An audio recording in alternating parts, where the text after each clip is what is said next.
Hello and welcome back to Stuart Thomas Media and another episode of Stu's Reviews.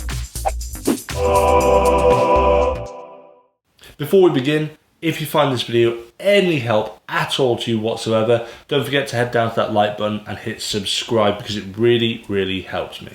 Moving on, today we're going to take a look at this, the No.1 S9 Smartwatch.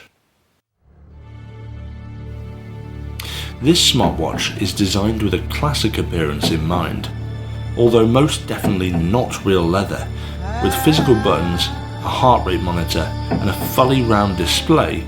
It does well to compare against more mainstream smartwatches.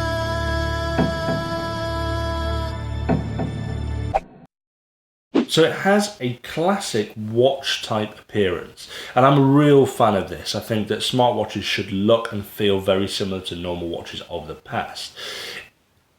I'm pretty certain this is not real leather because it doesn't feel or smell like real leather. But, you know, it looks quite nice, and I think, if I'm right in saying, you can in fact change the strap because it looks to me like it's just normal connectors on here, so that would be a massive positive. I'm not sure if you can, and if any of you have any experience with that, leave a comment below letting us know. It's got physical buttons on here which have a real nice kind of click about them. You just click it in, it starts to display up, and I really quite like that. It's a nice little touch. It has a heart rate monitor on the back, and it's very light as well.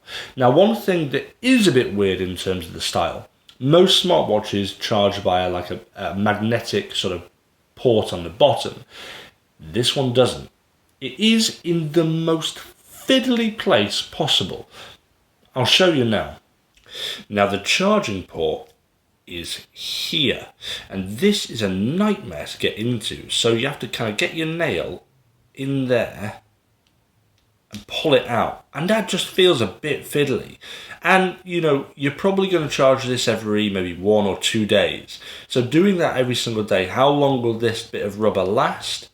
I'm not so sure, but you know, all in said, you're not paying too much for this, which I'll get into in a bit, but it's still a bit of a design oversight. I would have loved it if these guys had put in like a magnetic charger on the back, but again, maybe that's to save on bulk.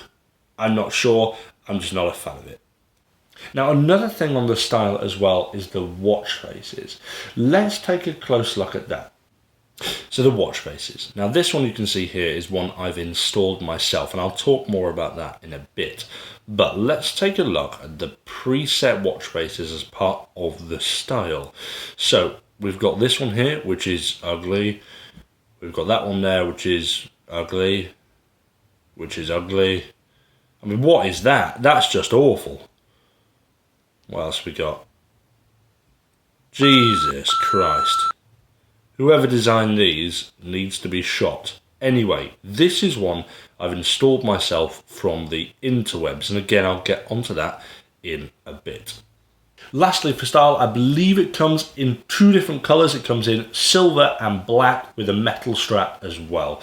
So there's a few different options for you. Moving on to functionality. Now, the smartwatch itself connects to your phone through Bluetooth 4.0. So let's take a look at the software on the watch.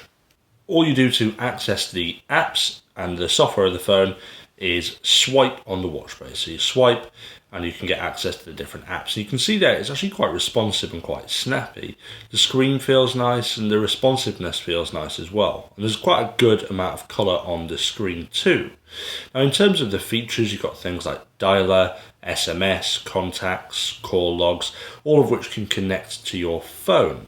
Now, if we go to this page, we've got things like Bluetooth control, Bluetooth camera control, which is only available on Android, things like music and your notifications as well. So you can pop in here, you can see your notifications. You pop in there, you can see I had a text here from Kira to say that my tea was ready.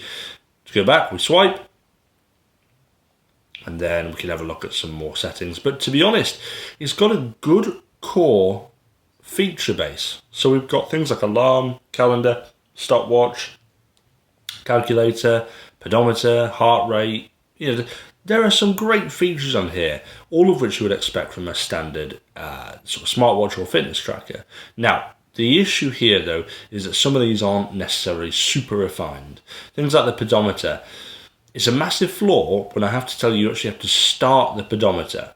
It doesn't automatically just calculate your steps for the day, which most smartwatches and fitness trackers can do. This one you have to physically start the pedometer. A bit annoying, but I guess it's there to preserve battery life. Again, things like heart rate, although it looks okay, it's not the best in the world and doesn't sort of sync to any apps that I've got on my phone. Let's stop that. There we are. So yeah, you can see actually the software is really nice and it's really snappy, and these physical buttons are a great help. You can just click them in, it takes you on, off, and also if you tap the top one, it takes you straight to your heart rate as well. So I'm super impressed with that. Now that you've seen that, let's take a look at the app. I haven't got much positivity about the app. The app is called Thunderwear. And if we pop into it now, it loads up and it just looks a bit boring. There isn't really anything in here. You can't swipe, you can't do anything. You can go into this little side section here. It doesn't load very well.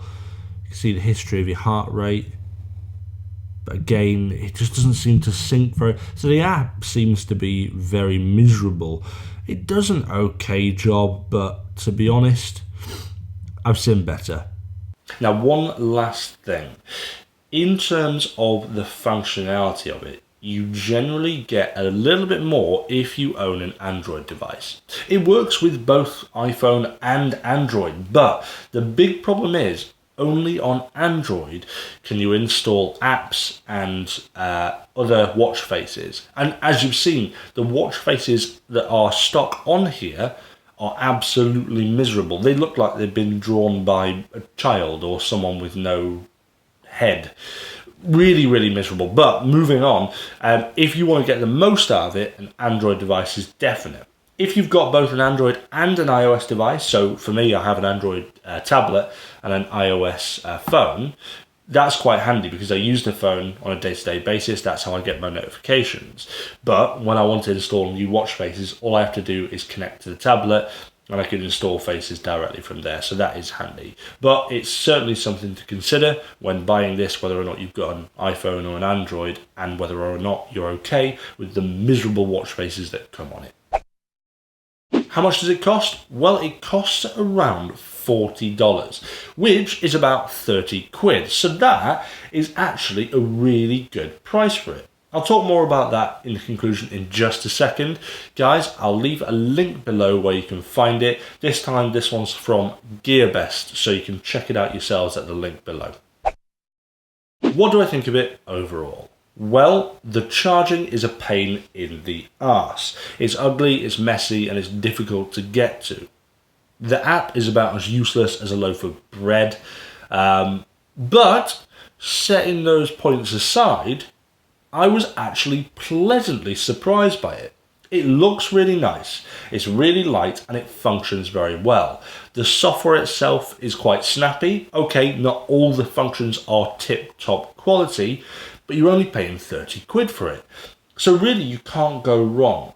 If you're looking for an entry-level smartwatch that looks good, this is probably by far the best one so far. And I've tried a few different ones. On my channel, I've done a review of the K88H smartwatch, which is very similar, but that just didn't live up to this. I think this is a real good quality, all-round decent smartwatch. And that concludes my review of the No.1 S9 Smartwatch. Guys, if you like the review, don't forget to head down to that like button, hit subscribe, and share if you're feeling nice. And I'll see you back on Stuart Thomas Media for another episode of Stu's Reviews soon.